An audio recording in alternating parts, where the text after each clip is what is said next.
안녕하세요. 박연미입니다. 윤석열 정부의 첫 주택 공급 대책이 오늘 나옵니다.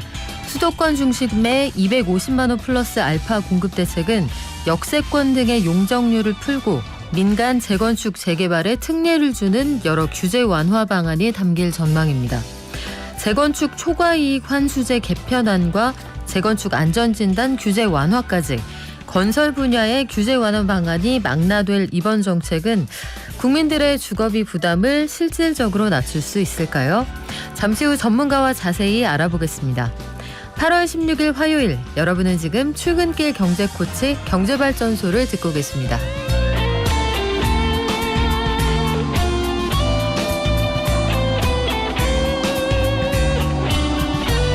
금리가 계속 오르는 시기죠. 대출 부담도 늘어날 텐데 특히 대출이 많은 20, 30대들 부담이 커지고 있다고 합니다.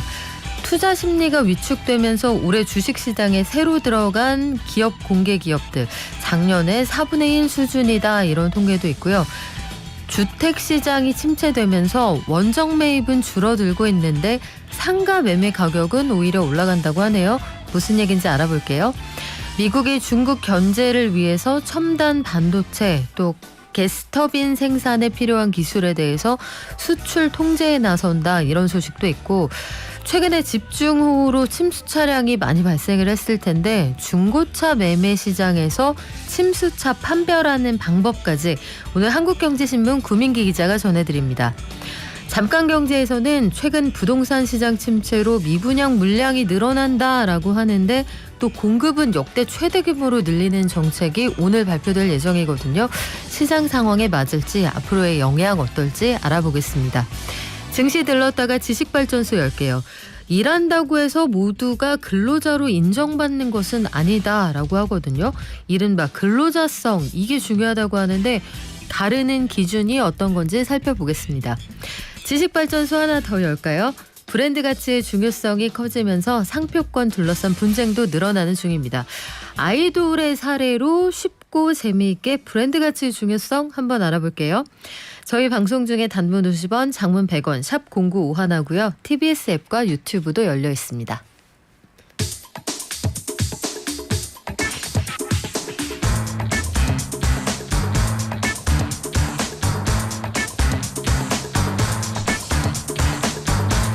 매일 아침 쏟아지는 경제뉴스 핵심만 뽑아서 알려드립니다. 한국경제신문 구민기 기자와 함께할게요. 안녕하세요. 네, 안녕하세요. 오늘 첫 소식 구민기 기자의 원픽이라고 들었는데 어떤 내용인가요? 네, 금리 인상기 위기에 빠진 2030 이야기 준비해봤습니다. 최근에 금리 인상되면서 전세금 대출 부담이 굉장히 많이 늘고 있잖아요. 여기에 더해서 집값 하락기 접어들면서 2030 영끌 쪽이 힘들어지고 있다. 뭐 이런 이야기들도 나오고 있습니다. 저금리 시절에 많이 양산됐던 젊은 사람들이 대출 많이 했고 현재 이거 상황 얼마나 심각한지 알아보려고 합니다. 20, 30대 전세 대출 규모가 얼마나 됩니까? 네, 이게 어제 금융감독원 자료가 공개가 됐는데요. 지난 4월 말 기준으로요. 2030 세대가 빌린 전세 대출이 96조 3,672억 원. 그러니까 100조 원 거의 다다랐다라고 합니다. 이 수치가 지난 2019년에는 54조 7,381억 원이었는데요. 이때와 비교하면은 그 2년, 3년 만에 그러니까 76.1%가 늘어난 겁니다. 그리고 머리 숫자로도 굉장히 많은데요. 2030 세대 전세대출 차주가 81만 6,353명이었다라고 하는데 그러니까 전체 전세자금 대출 차주의 숫자의 61.6%에 달하는 규모라고 합니다. 굉장히 압도적으로 많은 비율이라고 할 수 있을 것 같습니다. 그러면 금리 인상기에 20, 30대가 제일 어려울 거다 추측이 가능하네요. 네, 맞습니다. 전세자금 대출의 기준금리라고 할 수 있는 코픽스 이거 현재 2.38%로 1년 전에 2배 이상으로 올랐는데요.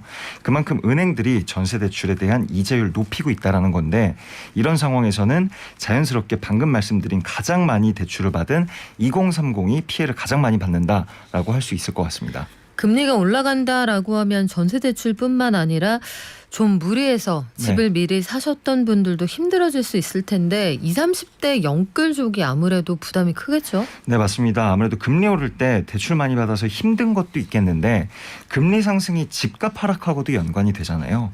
그럼 이때도 가장 고통받는 게 그러니까 영끌해가지고 대출 받아서 집을 산 2030 세대라고 할 수 있습니다. 그러니까 한국부동산원 아파트 매매 거래 현황 이거를 직접 분석해 봤는데요. 2030 세대가 상투 그러니까 고점을 가장 많이 잡았다 뭐 이런 분석이 나오고 있습니다. 이게 어떻게 분석을 한 거냐면요. 그러니까 서울 아파트 가격 상승률하고 그리고 연령별 아파트 매수 건수 요 두 가지 변수를 놓고 상관관계를 분석을 한 건데요. 그러니까 상관관계라는 거는 간단하게 말하면 이 두 가지 변수 이게 얼마나 같이 동조해서 같이 움직이느냐 이걸 보여주는 건데 그러니까 가격 상승률이 올라가고 내려갈 때 세대별로 아파트 매수가 얼마나 늘어나고 줄어드느냐 이 두 변수 간에 얼마나 관계가 밀접하냐 이거를 분석한 거고요. 그러니까 두 가지가 밀접할수록 그러니까 가격이 높아졌을 때 그 세대가 아파트를 가장 많이 샀다 뭐 이렇게 설명을 할 수가 있는 겁니다. 20, 30대의 상관관계 이게 개수로 측정이 됩니까? 네, 2030 세대가 이 수치 0.57로 가장 높게 나왔고요. 그러니까 40대, 50대가 그 뒤를 잇는 결과였는데요. 이게 좀 복잡한데 다시 정리를 하자면 2030 세대가 실제 집값이 오를 때마다 그러니까 가격 상승이 계속될 때마다 집을 산 거고 그러니까 고점에서 샀다 이렇게 설명을 할 수가 있는 겁니다. 이걸 거꾸로 생각해 보면 향후 가격이 내려갈 때 가장 많은 피해를 보게 되는 것이 2030 세대다 이렇게 설명을 할 수 있습니다. IPO 시장도 요즘 좋지 않죠? 네, 어제 한국거래소가 코스피 시장, 코스닥 시장 현황 이거 어떤지 알려주는 자료를 발표했습니다. 올해 공모를 거친 상장 승인 기업은 코스피 3곳 그리고 코스닥 27곳이라고 해서 종합적으로 30곳인데요. 작년에는 코스피 23곳과 코스닥 89곳이었는데 전체 규모로 따졌을 때 올해 작년에 비해서 4분의 1로 확 줄어든 겁니다. 그러니까 올해가 다 가려면 4개월 정도 남아있는데 상황은 크게 변하지 않을 것 같아 보이는 게요. 올해 예심을 통과하고 철회 여부를 결정하지 않은 기업들이 현재 22곳이라서요. 이들 기업이 연내 모두 상장한다고 가정을 하더라도 올해 상장 승인 기업 수는 52개가 되는데 이거는 또 작년에 절반에 못 미치고 있는 수치고요. 그리고 뭐 현대오일뱅크, 원스토어 같이 올해 예심 승인을 받고도 공모를 철회한 기업들도 꽤나 돼가지고요. 22곳 모두 상장한다라는 보장도 없습니다. 아무래도 투자 심리가 영향을 줬겠네요. 네, 그 최근 기업 공개 시장 투자 심리가 굉장히 얼어붙고 있죠. 그렇다 보면은 기업들은 기대하던 몸값을 받기가 어려워져서 몸을 사리고 있을 수밖에 없는데요. 이런 상황이 단적으로 드러나는 게 소카 공모가 논란이었다라고 할 수 있습니다. 그러니까 소카는 기관 수요 예측에서 흥행에 실패하면서 공모가 희망 범위였던 34,000원에서 45,000원 이 구간보다도 공모가를 낮게 책정을 했는데요. 공모가 28,000원으로 확정을 했고 또 요 며칠 그 10일에서 11일 그 일반 투자자 청약 최종 경쟁률도 14.4대 1에 그쳤고 청약 증거금도 1,834억 원 수준만 모였습니다. 증시에도 찬바람이 부는데 부동산 시장도 그런 것 같아요. 서울 거주자들 원정 매입을 이제 덜 한다. 이게 통계로 나오는군요. 네, 맞습니다. 부동산원이 그 매입자 거주지별 아파트 매매 거래 현황 자료 이거를 토대로 분석했는데요. 그러니까 지난 6월 기준으로 서울 거주자의 서울 외 지역 아파트 매입 건수가 1,950건을 기록했다라고 합니다. 그러니까 이게 전체 거래량에서 6.9% 수준이었는데요. 이 수치는 지난해 9월 9.6%까지 높아졌다가 올해 4월 8.2%에서 5월 7.7% 그리고 6월 7% 미만으로 떨어진 겁니다. 그러니까 경기도로 좁혀도 결과는 비슷하게 나오고요. 그러니까 서울 사람들의 경기 지역 아파트 매입 비중이 지난 6월 15.4%에서 이 수치가 15.4%가 됐는데 이 수치는 2020년 5월 이후에 2년 1개월 만에 최저치라고 합니다. 원정 매입을 안 한다. 이 통계는 알겠는데 상가 시장은 화랑이라고 해요. 이건 왜 그렇습니까? 그러니까 부동산 114에 따르면은 올 상반기 전국 상가 평균 매매가 이게 3.3제곱미터당 2,062만 원으로 집계가 됐는데요. 그러니까 이 통계가 그러니까 복합 쇼핑몰, 주상복합 상가, 단지 내 상가 이런 여러 종류 상가를 포함시킨 수치고요. 이 수치는 지난 2006년 관련 통계 집계가 시작된 이래 단기 기준으로 역대 가장 높은 수준이었다라고 합니다. 야, 상가가 그러니까 구 평당 기준으로 2천만 원이 넘었다는 거잖아요. 네, 맞습니다. 굉장히 비싼 그 상가를 포함하니까 함정도 있겠습니다만 평균의 함정도 이 정도로 올랐다. 이유가 있을 것 같은데요. 네, 그 전문가들은 사회적 거리두기 완화에 따른 공실 위험 감소로 수요가 유입되고 있고 뭐 토지 건물 가격도 계속 오르고 있다 이렇게 분석을 했는데요. 그러니까 다만 지방의 3.3제곱미터 그러니까 1평당 평균 매매가는 2019년 하반기 1,574만 원에서 올해 상반기 1,283만 원으로 지속해서 떨어지고 있습니다. 그러니까 수도권 집중화 현상, 뭐 지방 인구 감소 여러 가지 원인이 복합적으로 엮여 있다는 분석입니다. 미국이 반도체 칩 관련 물품들 수출 통제 리스트에 넣었네요. 네, 미국 상무부가 반도체 소재용 다이아몬드, 산화갈륨, 반도체 전자설계 자동화 소프트웨어, 가스터빈 엔진 가압 연소 기술 이 네 가지 품목을 수출 통제 리스트에 올렸는데요. 그러니까 이들 품목을 수출하려면 상무부 허가를 받아라 이렇게 통제 리스트를 만든 겁니다. 기존에도 중국으로 넘어가지 못하게 한 게 제법 많았는데 이걸 새로 올렸다. 왜 그렇습니까? 그러니까 이게 정확하게는 중국을 겨냥한 조치다 뭐 이런 거는 언급되어 있지는 않습니다. 그런데 이들 품목이 중국이 필요로 하는 기술이고 그리고 또 미국이 중국 견제 핵심 수단으로 반도체 이거를 활용해 왔잖아요. 그러니까 이게 중국을 겨냥한 규제다 뭐 이런 분석이 많은데요. 그러니까 특히 3나노미터 이상급 반도체 공정에 쓰이는 반도체 전자설계 자동화 소프트웨어 이거 수출을 통제한 거는 중국의 반도체 생태계를 통째로 흔들 수 있는 조치다 뭐 이런 얘기도 나오고 있습니다. 그러니까 이 소프트웨어를 EDA라고 하는데 이 EDA는 반도체 칩 자체의 구조 기능, 뭐 생산 방식, 검증까지 전체 과정을 설계할 때 쓰는 소프트웨어라고 할 수 있고요. 이 설계용 EDA가 미국이 글로벌 시장을 사실상 독점하고 있어서요. 중국에서도 미국산 EDA 점유율이 80%에 이른다고 합니다. 그러니까 미국의 EDA 수출로 그러니까 이 EDA 수출 통제로 중국의 반도체 개발에 비상이 걸렸다. 이런 배경 분석이 나오고 있습니다. 결국은 그 관역에 걸려 있는 게 명확하다 이런 얘기인데 최근에 국내에서는 집중호우 관련된 여러 가지 소식들이 가장 관심이 있으실 거예요. 중고차를 구입하려는 분들 요새 새 차 안 나오니까요. 네. 중고차 시장에서 만약에 침수 차량이 나왔다. 이거 어떻게 할 수 있어요? 이게 굉장히 중요한 이슈인 게 네. 침수 차량 이게 나타나면은 이게 전자계통에서 잦은 고장 일으켜가지고 중고차 사기 전에는 이게 꼭 확인을 해봐야 되는 그쵸. 이슈라고 생각을 해요. 그래서 우선 직접 확인하는 방법이 있다고 하는데요. 그러니까 안전띠를 끝까지 내려가지고 묻어있는 진흙을 요 끝에 붙어있는지 그거를 확인할 수 있는 방법이 있고요. 그리고 창문 틈으로 보이는 오물이 있는지 이것도 확인해 봐야 되는데 그런데 이런 방법은 조금 불명확하겠죠. 그리고 목욕을 깨끗하게 시켜서 팔겠죠. 네, 그래도 뭐 이게 남아 있을 수도 있긴 한데 한 점. 예, 네. 그렇지만 그거는 말씀해 주신 대로 세치를 할 수가 있는 부분인데 그래도 보험개발원에서 카히스토리라는 웹사이트가 있어요. 그러니까 여기를 들어가서 침수 내역을 확인해 볼 수 있는데요. 이게 차량 번호만 이용을 하면은 곧바로 이게 침수가 됐었던 차량인지 아닌지 요것도 알 수 있다라고 합니다. 그래서 요 방법 이용해 보시면 좋을 것 같습니다. 보험금을 만약에 수령했다면 여기에 기록이 남는다. 이거 꼭 활용해 보시면 좋겠네요. 지금까지 한국경제신문의 구민기 기자였습니다. 고맙습니다. 감사합니다.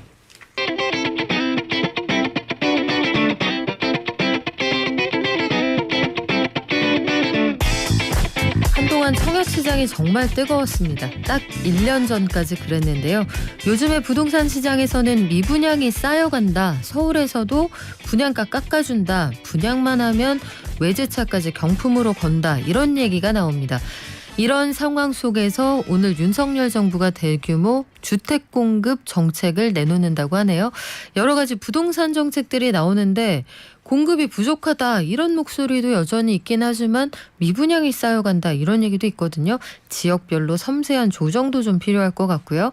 앞으로 어떻게 될까요? NH투자증권의 김열매 연구위원과 얘기 나눠보겠습니다. 안녕하세요. 안녕하세요. 네, 분양시장을 겨냥한 여러 가지 대책들이 쏟아져 나오고 있다. 그런데 또 한편에서는 미분양 물량이 많다고 하거든요. 지금 상황을 정확히 어떻게 봐야 됩니까? 네, 실제 미분양이 늘어나고 있는 추세이고요. 작년까지는 지방의 미분양이 주로 얘기가 되었다면 올해는 수도권에서도 미분양이 증가하는 추세가 나타나고 있습니다. 이게 이제 통계가 한 달 늦게 집계가 되는데요.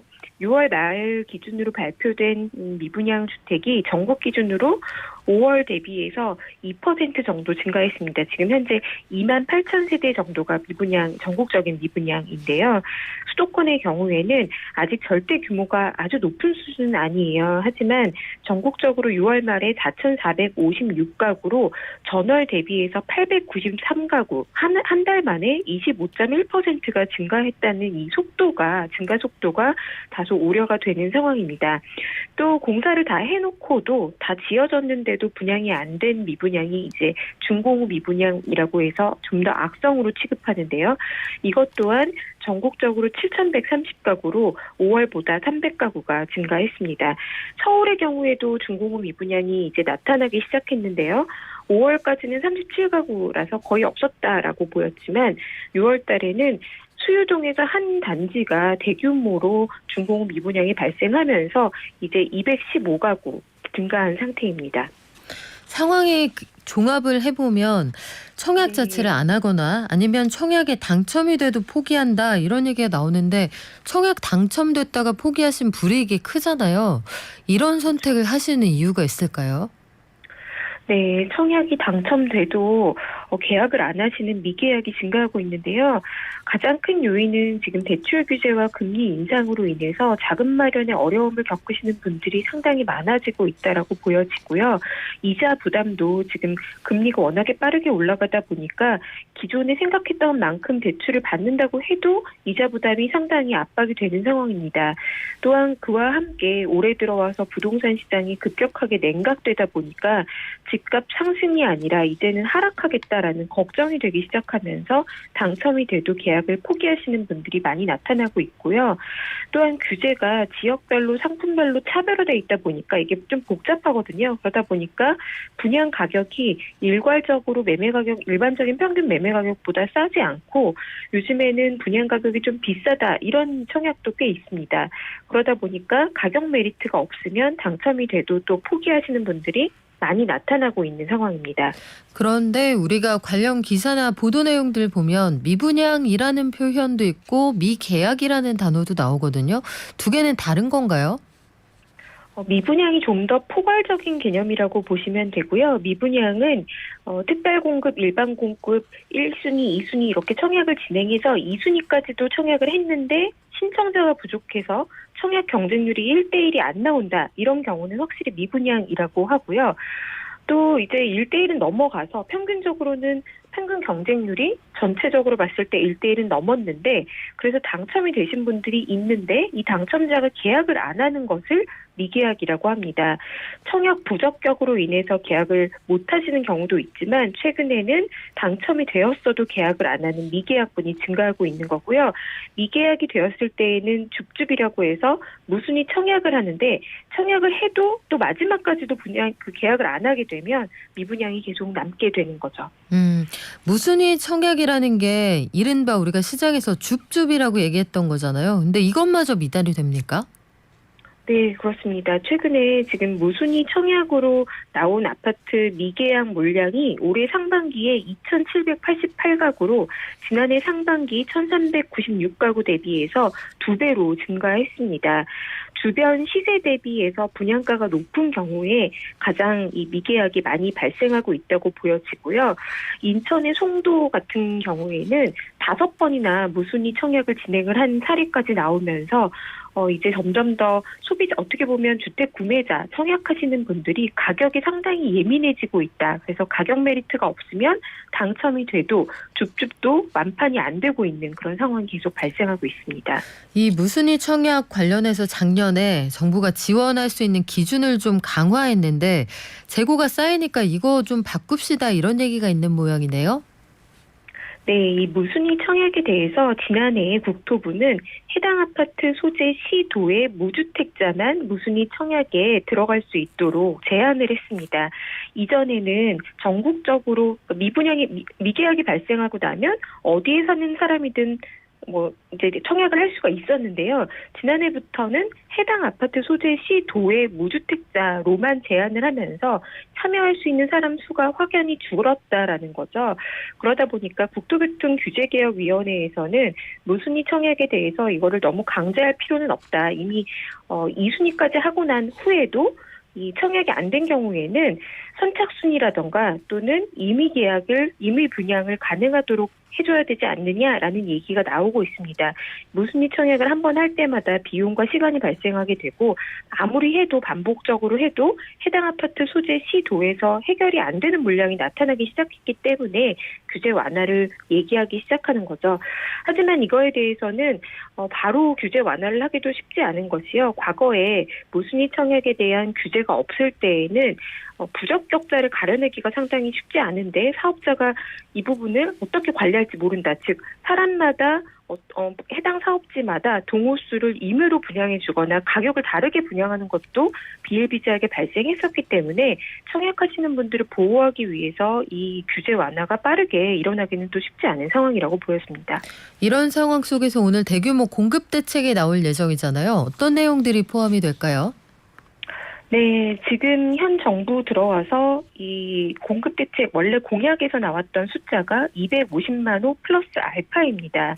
전 정부에서도 200만 호 정도의 공급 계획을 가져가고 있었기 때문에 공약에서의 250만 호 그 자체보다 알파 수도권 내에서의 어떻게 공급할 수 있느냐 추가적인 알파에 더 관심이 집중되고 있고요. 특히나 재개발 재건축의 규제 완화 그리고 일기 신도시 특별법 같은 쪽에 시장의 관심이 많이 쏠려 있습니다. 이번 대책에서 재건축에 대한 안전진단 완화가 포함될지 여부도 관심 중에 하나라고 볼 수 있고요. 전체적으로 보자라고 한다면 도심지의 공급 확대를 위해서 역세권의 용적률을 얼마나 확대해 줄 것이냐, 정비사업의 절차 단축을 얼마나 실현 가능하게 해줄 것이냐 이런 쪽에 관심이 있습니다. 마지막으로 짧게 요거 하나 여쭤볼게요. 미분양이 많다고 하는데 공급이 늘어난다. 시장에서는 조율이 좀 필요하다 이런 지적도 있는 것 같고요. 네, 이미 8월 1일에 국토교통위원회 전체 회의에서 원희룡 국토부 장관은 250만 호 플러스 알파는 공급 능력을 뜻하는 것이고 단기, 장기 공급에 대해서는 계획은 발표하지만 전체적으로는 미시적으로 각 지역의 경기 상황이나 수급 상황을 보면서 미세 조정이 필요하다라고 말한 바 있습니다. 지금 지역 간의 미분양이 빠르게 늘어나는 우려되는 지역들이 많은 상황이라서 네. 아무래도 공급 속도에 대해서도 조절이 필요할 거라고 예상이 됩니다. 네, 지금까지 NH투자증권의 김열매 연구위원이었습니다. 오늘 마지막 시간이셨죠? 네. 네, 그동안 감사했습니다. 고맙습니다. 네, 감사합니다. 실내 마스크 방역 수칙 계속 지켜주시기 바랍니다.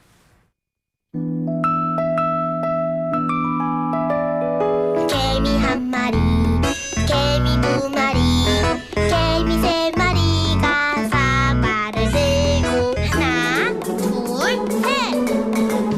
영차. 국내 증시 상황 알아보겠습니다. 미래에셋증권 디지털 리서치팀의 박광남 팀장 연결돼 있습니다. 안녕하세요. 네, 안녕하십니까. 간밤 뉴욕 증시 어땠습니까? 네, 일단은 전반적으로 발표됐던 중국과 미국의 경제 지표가 좀 부진하면서 경기에 대한 우려의 하락 출발을 시작했었습니다. 일단 중국의 7월 산업 생산, 소매 판매, 고정자산 투자, 부동산 투자까지 모두 다 부진했고요. 또한 뉴욕주의 제조업 지수도 지난달 대비 크게 악화된 마이너스 31.3으로 발표되면서 2020년 5월 이후 최저 수준을 기록을 했습니다. 또한 전미 주택건설업자협회가 발표하는 8월 주택시장 지수도 8개월 연속 하락하는 모습을 보여주면서 2020년 5월 이후 처음으로 기준선 50을 하회하는 49로 발표가 됐거든요. 다만 시장은 이 경기도나 우려가 커진 만큼 연준의 긴축 완화 기대감을 반영하면서 악재가 호재로 뒤바뀌는 모습들이 좀 나타났고요. 테슬라를 비롯한 테크 기업들의 양호한 흐름 속에 3대 지수는 모두 상승 마감을 했습니다. 경기 둔화에 대한 우려, 긴축 완화에 대한 기대 동시에 시장에 반영되고 있다는 건데 일단 경기가 둔화될 거라는 걱정 어떤 부분들을 보면 그렇습니까? 네, 방금 말씀을 드린 것처럼 실물 경제 지표들의 부진이 좀 눈에 띄게 나타나는 상황입니다. 이날 발표됐던 중국의 7월 산업 생산도 예상은 4.6%였는데 3.8%로 발표가 됐고요. 소매 판매는 5%를 예상했지만 2.7%로 절반 수준에 미쳤습니다. 또한 고정자산 투자, 그나마 이제 인프라 투자가 6.2%로 기대치를 높였었는데 이 또한 5.7%로 전월 및 시장 예상치를 모두 하회했다라고 보시면 좋을 것 같고, 또한 중국의 부동산 투자는 전년 대비 6.4% 마이너스 6.4%로 발표되면서 시장 예상치를 다시 하회를 했는데요. 지난해 2월부터 17개월 연속으로 전년 대비 부동산 투자는 지속적으로 하락하고 있습니다. 참고로 중국의 부동산 투자는 1월 지표는 발표가 되지 않습니다. 2020년 코로나 기저를 감안해서 21년 수치를 제외한다고 하더라도 올해 내내 부동산 투자는 전년 대비 성장률을 하락하고 있다는 점에서 경기에 대한 우려를 더욱 키웠다라고 보시면 좋을 것 같습니다. 이에 따라서 중국 인민은행은 좀 서프라이즈하게도 1년 만기 중기 유동성 지원 창구라고 하는 MLF 금리를 지난 1월 이후 처음으로 10bp 가량 인하를 했고요. 이에 따라서 중국의 10년물 국채 수익률은 전일 대비 8bp 하락한 2.665%로 2020년 5월 이후 가장 낮은 수준까지도 떨어졌습니다. 또한 원유, 금속, 농산물 등 수요 둔화 우려에 관련된 상품 가격들도 하락한 것도 눈에 띄었고요. 이 부진한 중국의 실물 증여 지표에 이어서 이날 장 시작과 함께 발표된 8월 뉴욕주 제조업 지수 역시도 지난달 11.1로 발표가 됐었는데 이게 크게 약화돼 마이너스 31.3으로 발표되면서 2020년 5월 이후 최저 수준을 기록을 했습니다. 하락폭은 2001년 7월 통계 작성 이래 역대 두 번째로 큰 수준이었고요. 세부 지표 중 신규 주문이 7월 달에 6.2에서 8월 달에 마이너스 29.6, 출하 지수도 25.3에서 마이너스 24.1로 크게 악화되면서 전반적인 둔화를 주도했다라고 보시면 좋을 것 같습니다. 고용 관련된 지표도 악화가 됐고요. 그나마 좀 다행스러운 부분은 물가와 공급망 관련 지표는 개선됐다라는 부분 정도를 꼽을 수 있겠네요. 부동산 지표도 좋지 않았다 이런 소식도 들려오네요. 네, 사실 이 부동산 지표는 조금은 주목을 하실 필요가 있습니다. 이 부동산 지표가 사실은 어느 정도는 둔화가 돼야 연준도 분명히 어느 정도 톤을 좀 바꿀 수 있는 요인이기 때문에 이는 분명히 무조건 나쁘기만 한 결과라고 볼 수는 없는데요. 어쨌든 이 전미주택건설업자 협회 NAHB와 웰스파고가 공동으로 발표하는 8월 주택시장 지수는 8개월 연속 하락하면서 2020년 5월 이후 처음으로 기준선을 하회한 49로 발표가 됐습니다. 높은 금리, 지속적인 공급망 문제, 높은 주택 가격이 주택 구입 가능성을 계속 좀 악화시키면서 건축업자들의 심리를 좀 악화시키는 모습들이 나타났는데요. 이 단독주택 신규 착공 건수는 2011년 이후 처음으로 감소할 것으로 예상이 되고요. 건설업자의 69%가 주택 수요 감소에 가장 큰 영향은 높은 금리를 좀 뽑았습니다. 또한 미국 가계의 주택 구입 능력 지수는 9개월 연속 하락하면서 1989년 6월 이후 가장 낮은 98.5라는 수치를 좀 기록을 하고 있어서 이런 주택 시장의 지표는 좀 빠르게 둔화되고 있는 것들이 지금 저희가 지금 목도되고 있습니다. 그럼에도 불구하고 시장이 올라가고 있다. 이거는 긴축 완화에 대한 기대감이 경기 불안에 대한 우려를 잠식하고 있다. 이 정도로 이해할 수 있습니까? 네, 사실 말씀하신 내용이랑 좀 유사하게 봐야 될 것 같은데요. 물론 이제 어느 정도 현재까지는 시장에서 예상한 수준의 경기 둔화가 이루어지고 있는 것으로 보여집니다. 또한 이러한 경기 둔화 우려는 분명히 연준의 긴축 속도를 조절해줄 수 있는 요인임은 분명하거든요. 하지만 높은 인플레이션 수준이 분명히 떨어지긴 않아 장기화될 가능성이 있어서 이 연준 의원들의 발언들도 기조로 해서 봤을 때는 분명히 지금 당장 정책 변화를 가져갈 가능성은 좀 제한적이라고 봅니다만 아까 말씀드린 것처럼 주택 경기가 하락할 경우에는 연준의 스탠스에도 분명히 변화가 있을 수밖에 없습니다. 또한 저희가 좀 고려해야 되는 부분은 과거 80년대와 달리 현재 사람들의 인플레이션의 기대치는 분명히 낮아지고 있습니다. 과거에는 인플레이션의 기대치가 계속적으로 상승으로 유지가 됐기 때문에 실제 인플레이션도 장기화됐었다라고 하면 지금 같은 경우에는 기대값이 적절하게 유지되고 있어서 주택 지표 등이 둔화될 시 시장은 분명히 연준의 정책 변화에 대한 기대 심리를 가져갈 수밖에 없을 텐데 이는 나름 합리적이라고 판단을 하고 있고요. 다만 이 경기 둔화의 증거들이 확인됨에 따라 속도 조절 또는 단기 조정 국면은 언제든지 올 수 있다는 점은 분명히 염두를 하시면서 시장에 대응을 하셔야 될 것 같습니다. 오늘 우리 장은 어떻습니까? 네, 일단 우리나라 시장은 상승 출발을 했고요. 전일 한국 시장이 휴장했던 가운데 중국의 경제 지표 부진, 그다음에 미국 지표 부진에 따른 이런 것들이 악재가 아니라 오히려 경기 부양기조라든지 아니면 경기 긴축 기대감이 약화되는 모습 등으로 호재로 작용하는 모습이 나타났습니다만 다만 이 경기 우려가 증시에서는 호재로 증가를 했죠. 환율 시장에서는 분명히 안전자산 선호 심리를 높였습니다. 달러가 106을 다시 돌파를 하는 모습들이 나타났고요. 이에 따라서 달러 환율도 1,310원대를 다시 돌파한 가운데 이런 수급 움직임을 조금 지켜봐야 될 것 같은데요. 아직까지는 상승세를 유지하고 있는 가운데 외국인들이 오랜만에 좀 매도로 전환하는 움직임들을 보이고 있어서 어느 정도 수준까지 매도가 나올지 이 여부도 지켜봐야 될 것 같습니다. 네, 지금까지 미래에셋증권 디지털 리서치팀의 박광남 팀장이었고요. 고맙습니다. 감사합니다.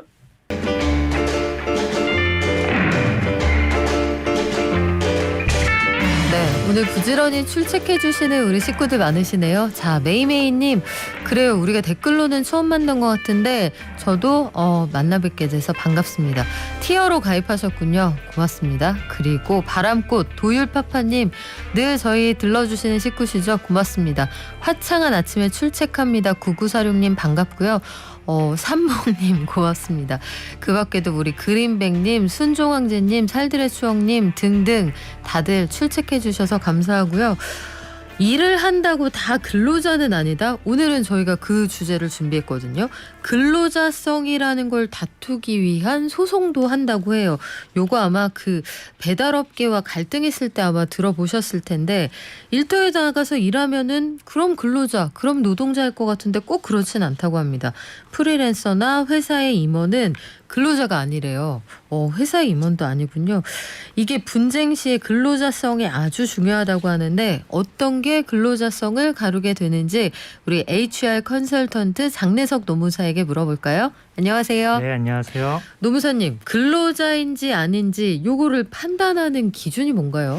네, 근로기준법상 근로자는 실질적으로 임금을 목적으로 사용 종속 관계에서 근로를 제공했는지 여부로 판단합니다.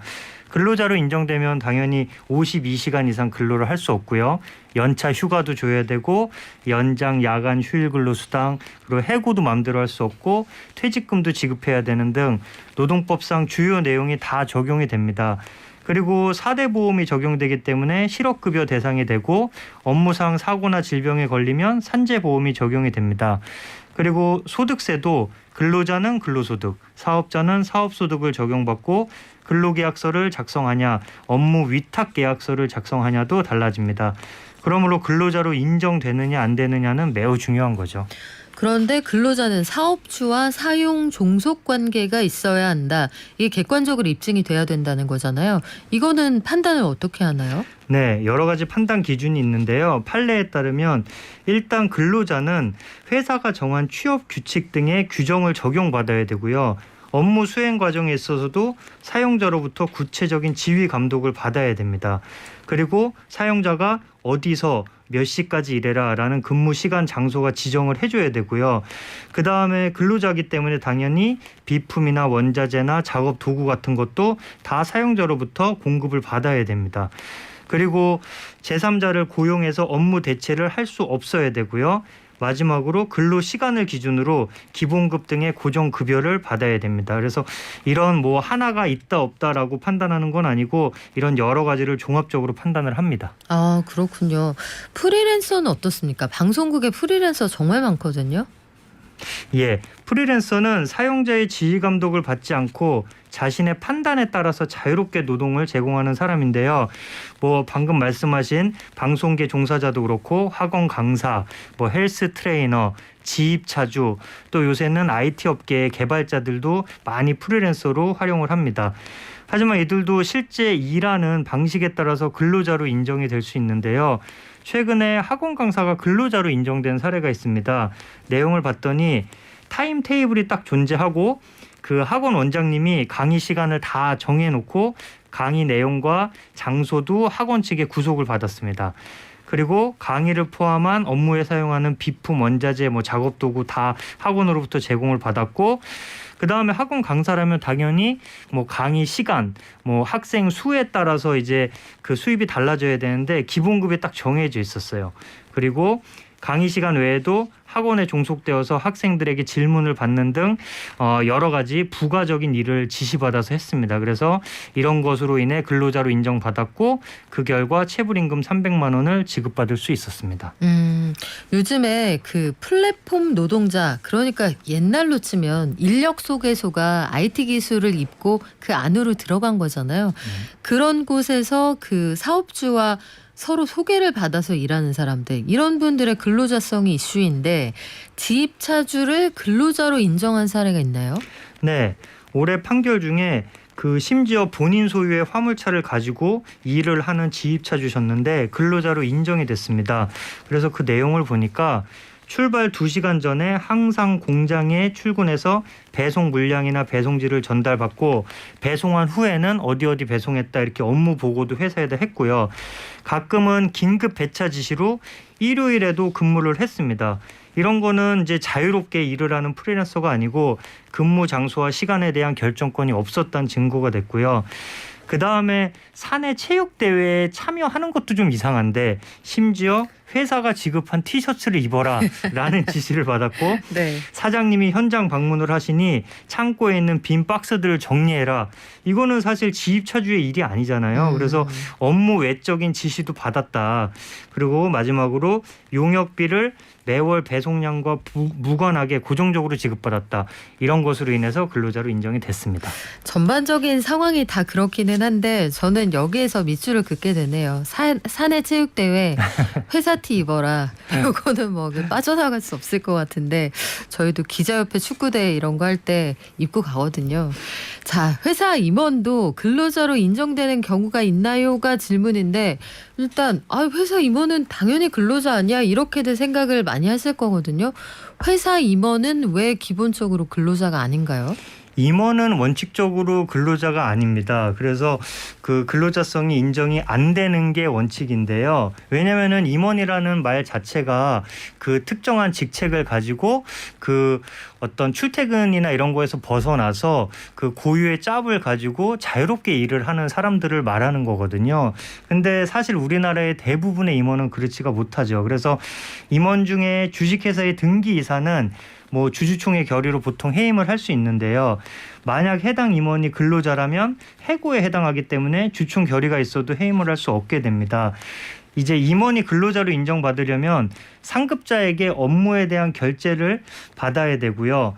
그리고 출퇴근 시간을 적용받아야 됩니다. 그리고 또 고정급이 아닌 수익의 일부를 지급받아야 됩니다. 그래서 보통 우리나라 판례나 해석을 보면 등기이사는 임원으로 많이 인정이 되고요. 비등기이사는 근로자로 인정되는 경향이 높고 보통 중소기업이나 대기업도 보면 대표이사는 거의 이제 근로자가 아니다라고 인정이 되고 보통 법인장, 뭐 공장장 정도 돼서 거의 정결권이 다 있고 출퇴근 지시도 딱히 안 받는 그런 정도가 돼야지 그런 임원이 근로자가 아니라고 보고 나머지는 거의 근로자성이 인정이 됩니다. 그리고 임원은 뭐 근로자로 인정이 되더라도 대부분이 계약직이죠. 그렇기 때문에 뭐 임원을 임시 직원의 줄임말이라고 농담을 하기도 합니다. 네. 생각해보니까 직업이 상무 이런 분들 계시네요. 네. 어느 회사 상무였다가 다른 회사로 또 상무로 옮겼고 그런 분들 사례가 기억이 나는데 요즘에 창업이 많단 말이죠. 가족들을 직원으로 고용해서 운영하는 가족 기업도 많은데 이때 우리 엄마다, 우리 아버지다, 내 동생이다, 가족에서 일하는 이런 분들 그 근로자로 인정이 되나요? 네.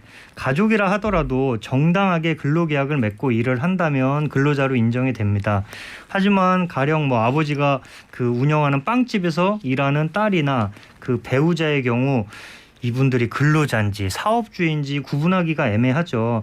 그래서 동거하는 친족의 경우에는 보통 근로자로 인정이 되지 않습니다.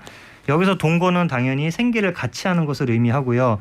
친족은 8촌 이내의 혈족이나 4촌 이내의 인척 그리고 배우자를 의미합니다. 하지만 예외적으로 동거 친족 외에 다른 근로자들이 있고 또 다른 근로자와 동일하게 출퇴근, 뭐 근로시간, 휴가 등을 다 지시받고 제어받는다면 근로자로 인정이 될 수도 있습니다. 아르바이트나 일용직은 어때요? 아르바이트란 용어 자체가 이제 법적인 용어가 아닌데요. 아르바이트는 보통 짧은 시간 일하거나 기간을 정해서 일하므로 단시간 근로자나 계약직 근로자로 볼 수 있고요. 당연히 근로자입니다. 한 달에 근로시간이 60시간 이상이면 4대 보험도 다 가입해야 합니다. 이제 일부 가게에서 아르바이트생은 휴가도 없다 생각하고 또 알바가 퇴직금이 어디 있어요? 라고 묻는 사장님도 계시는데 법적으로는 대기업 직원이나 아르바이트생이나 다를 게 없고요. 일용직은 말 그대로 하루 단위로 근로계약을 하는 사람이어서 오늘 일당 받고 근로관계가 종료되는 거죠. 그래서 보통 건설 일용직 분들이 이에 해당하는데 많은 회사에서는 매일 출근해서 일하는데도 일용직으로 신고하는 경우가 있는데 이는 잘못된 겁니다. 그렇군요. 그동안 우리한테 이렇게 근로자들이 꼭 알아야 하는 권리 그리고 잘못된 상식들 많이 알려주셨는데 우리 장내성 노무사님 오늘 마지막 시간이시라면서요? 네, 아쉽네요. 네, 아쉽습니다. 그동안 공부 많이 했고요. 예. 다음에 또 좋은 기회에 많이 알려주십시오. 네, 지금까지 HR 컨설턴트 장내성 노무사였습니다. 고맙습니다. 고맙습니다.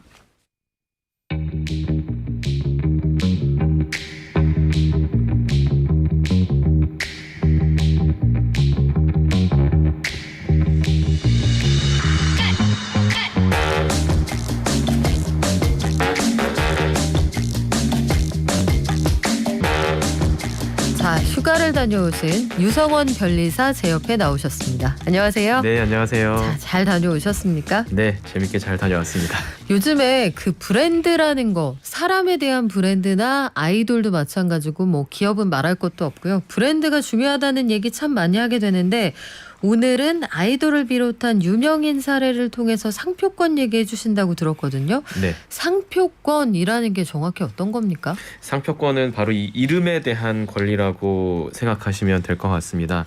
뭐 지금 박연미 경제발전소라고 네. 하는 이제 프로그램 진행하고 계시잖아요. 이게 하나의 이제 이 프로그램의 브랜드가 되는 거고 또 많은 제품들이 다 그 이름을 가지고 있습니다. 그 이름을 독점적으로 사용해서 어떤 경제적인 이득을 취할 수 있는 여러 가지 권리 또 그 어떤 그 사람이라든가 그 기업의 어떤 아이덴티티를 지킬 수 있는 권리 이렇게 생각하시면 될 것 같습니다. 그러면 유일무이하게 그 사람들만 쓸 수 있는 이름 이렇게 이해하면 될까요? 네, 이름에 대한 독점 배탁권 예, 그렇게 정리하면 좋을 것 같습니다. 그러면 어떤 경우에 상표권 특허를 취득하고 싶다 이렇게 신청을 할 수 있는지 궁금한데요. 보통 뭐 새로운 브랜드를 개발하시거나 또는 아니면 새로운 어떤 프로그램이 기획되거나 지금 이제 이슈가 되고 있는 아이돌 새로운 그룹이 이제 나타났을 때 그걸 가지고 이제 활동을 해야 되잖아요. 그 브랜드를. 그래서 그 브랜드를 이제 내가 독점적으로 쓸 수 있도록 지켜달라라고 해서 출원인으로서 이제 특허청에다가 신청을 하게 되고요. 만약에 그 신청이 이제 심사 결과 받아들여지게 되면 10년간 독점 배타적으로 사용할 수 있는 권리가 생기게 됩니다. 그게 바로 상표권이죠. 네. 신청을 하면 잘 받아주나요? 아니면은 이건 안 되겠는데요 하고 반려하는 경우가 많은가요? 반려하는 경우가 꽤 많습니다. 기본적으로 굉장히 많은 요건들이 필요해요. 네. 그래서 이제 상표 자체가 상표법적으로 식별력이 있어야 된다. 그러니까 출처를 표시할 수 있는 기능이 있어야 한다라고 하는 요건도 있고요.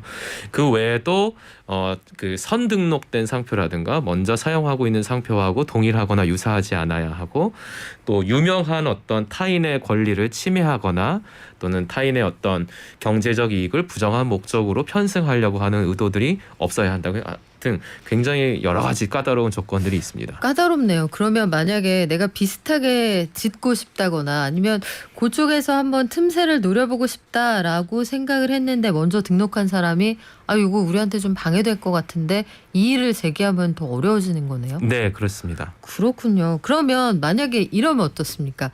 우리는 경제발전소라는 간판을 가지고 있는데 저나 저희 네. 제작진이 경제발전소 저희만 쓸게요. 네. 경제발전소 가지고 요 상표권 등록 가능합니까? 아마 출원을 하실 수 있는데 네. 거절될 가능성이 높아 보입니다. 왜요? 이제 경제발전소라고 하는 프로그램 자체가 이미 TBS의 유명한 상당히 유명하고 저명한 프로그램이 됐고 그래서 특정한 개인이나 일부 단체가 이제 TBS가 아닌 다른 어떤 주체가 권리를 갖게 된다면 아마 이제 소비자들 특히 청취자들의 오인 혼동 가능성이 있어서 헷갈릴 수 있다. 네, 그렇습니다. 그렇군요. 우리가 상표권 관련 문제 얘기할 때 아이돌 이 대표적인 예로 드는 게 H.O.T 사례가 아닐까 싶은데 네. H.O.T가 2019년에 무려 17년 만에 재결합하면서 콘서트를 열었거든요. 네. 콘서트 제목부터 홍보 문구, 굿즈 분명히 H.O.T인데 네. 홍길동인가? 아버지라 부르지 못하고 왜 H.O.T라고 못 쓰지? 이거 궁금했거든요. 왜 네. 그렇습니까? 이게 이제 굉장히 오래 그 H.O.T가 처음에 시작하는 당시로 이제 거슬러 올라가는데요. 그 SM 엔터테인먼트의 초기 이제 간부셨던 그 김모 씨가 있으십니다. 근데 그분이 이제 이 그 SM 엔터테인먼트가 이제 뭐 지금은 우리나라 최고의 뭐 기획사가 됐지만 상당히 좀 뭐 이제 어수선한 당시가 있었는데 그때 H.O.T라고 하는 이름을 본인 개인의 명의로 상표 등록을 받아요. 네, 그게 가능한가요? 그때 당시에는 이제 그런 어수선한 틈을 타서 이제 그렇게 됐었죠. 그래서 H.O.T가 이제 새로 재결합을 해서 콘서트를 하려고 하니까 그 이름 내 상표권이고 내 독점권이니까 쓰지 마. 이렇게 이제 법적 분쟁이 발생하게 됐던 거죠. 그렇군요. 근데 이게 우리가 합리적으로 생각을 해보면 요거 약간 좀 어색한데 이렇게 볼 수도 있잖아요. 네. 여기에서 이의를 제기하거나 이분이 가지고 있는 권리를 다시 회수해 올 수는 없나요? 실제로 이 사안 같은 경우는 실제로 그 H.O.T 그의 이제 솔트 엔터테인먼트에서 이제 무효 심판을 걸어서 실제로 무효를 시키고 승소를 해서 이제 가져온 사례이긴 합니다. 그러니까 이 유명한, 그러니까 저명한 연예인의 성명이나 명칭 또는 뭐 그런 그룹명, 예명 같은 것들은요, 사실 그 사람만의 가지고 있는 어떤 독특한 성명권의 성질을 갖거든요. 그래서 그 연예인의 동의가 없으면 사실은 타인이 다른 주체가 등록을 받을 수 없게 되어 있습니다. 그래서 그때 당시에 이제 그 김모 씨가 상표 등록을 하긴 했지만 특허청이나 이런 그때 당시에는 이 유명 연예인의 상표권 문제가 그렇게 막 사회적으로 이슈가 되지 네. 않았던 때여서 이제 다시 이제 그 법적인 분쟁이 들어갔을 그 무효 심판이 들어갔을 때 이제 H.O.T의 손을 이제 들어주게 된 거죠.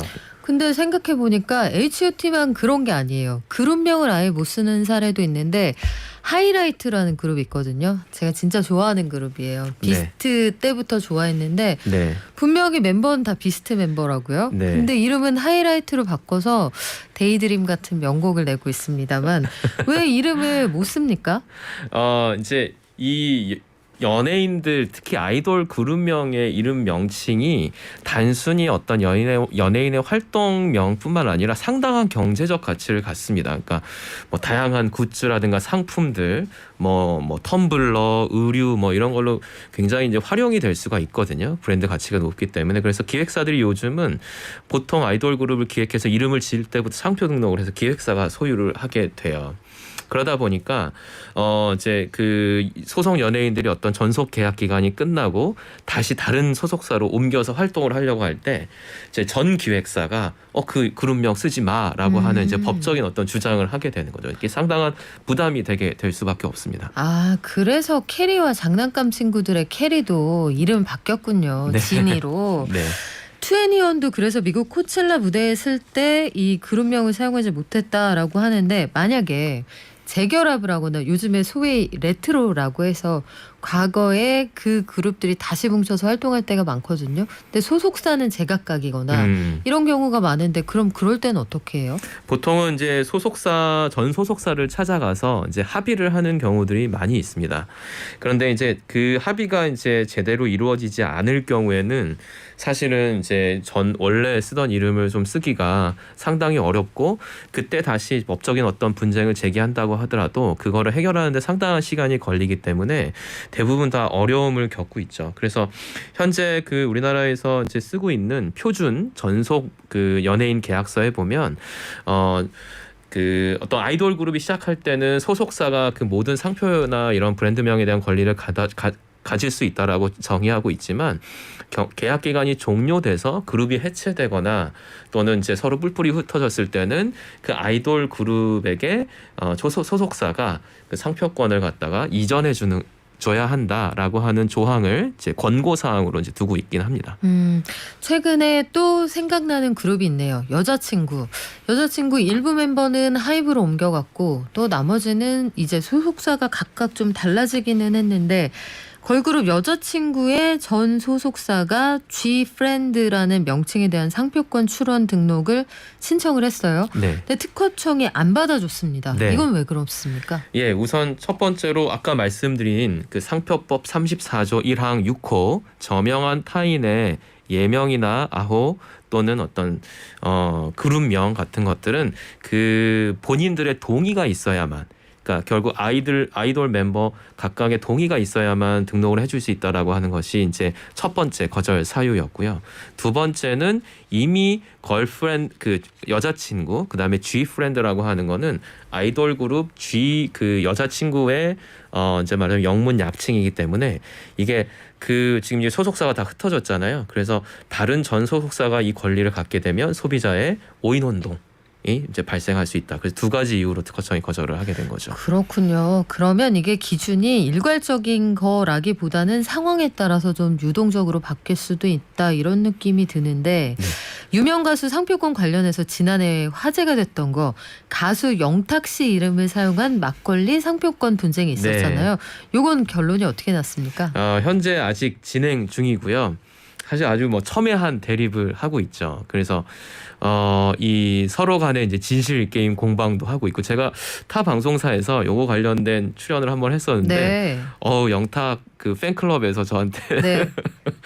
무슨 얘기를 하신 거냐, 혹시 네. 뭐 이제 우리 영탁의 안 좋은 뭐 불리한 얘기를 한 건 아니냐, 먼저 굉장히 질문도 많이 받고 워낙 했습니다. 팬덤이 있으시니까. 네, 근데 이제 여기도 마찬가지입니다. 서로 간에 결국은 그 예천장조 측에서는 영탁이라는 막걸리라고 하는 이름은 우리가 처음부터 지어서 쓴 거다라고 한 거고, 그 다음에 이쪽 영탁 측은 나랑 광고 모델을 계약을 하면서 내 이름을 가져다가 막걸리에 붙인 거니까 그 권리는 내 거다라고 하는 첨예한 대립이 있죠. 근데 사실은 이 케이스 같은 경우는 서로 상표권 등록을 받지 못하는 상황입니다.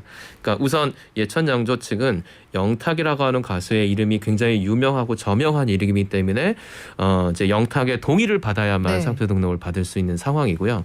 그다음에 이제 영탁 같은 경우는 본인이 막걸리업을 하는 그 사람은 아니고 가수니까 역시 마찬가지로 네. 이제 타인의 어떤 특수관계 하에서 타인의 사업에 관련된 상표권을 본인의 명의로는 동의 없이 받을 수 없게 되는 거죠. 양쪽 다 가져가지 못했다. 네, 네, 네. 그래요. 요거 참 재미있고 흥미로우면서도 복잡하기도 합니다. 여러 가지 우리 특허와 관련된 상식들 많이 알려주셨는데 오늘 유성원 변리사님도 마지막이신 거죠? 네, 맞습니다. 그동안 감사했습니다. 네, 저도 감사했습니다. 네, 앞으로도 더 좋은 자리에서 많은 지식 알려주시기 바랍니다. 지금까지 지심특허법률사무소의 유성원 변리사와 함께했고요. 이하나80님 출첵 불러드릴게요. 삐치지 마세요. 그래요. 가을 개편으로 경제발전소의 화요일은 오늘이 마지막입니다. 저는 내일 오전 9시에 다시 돌아올게요. 발전.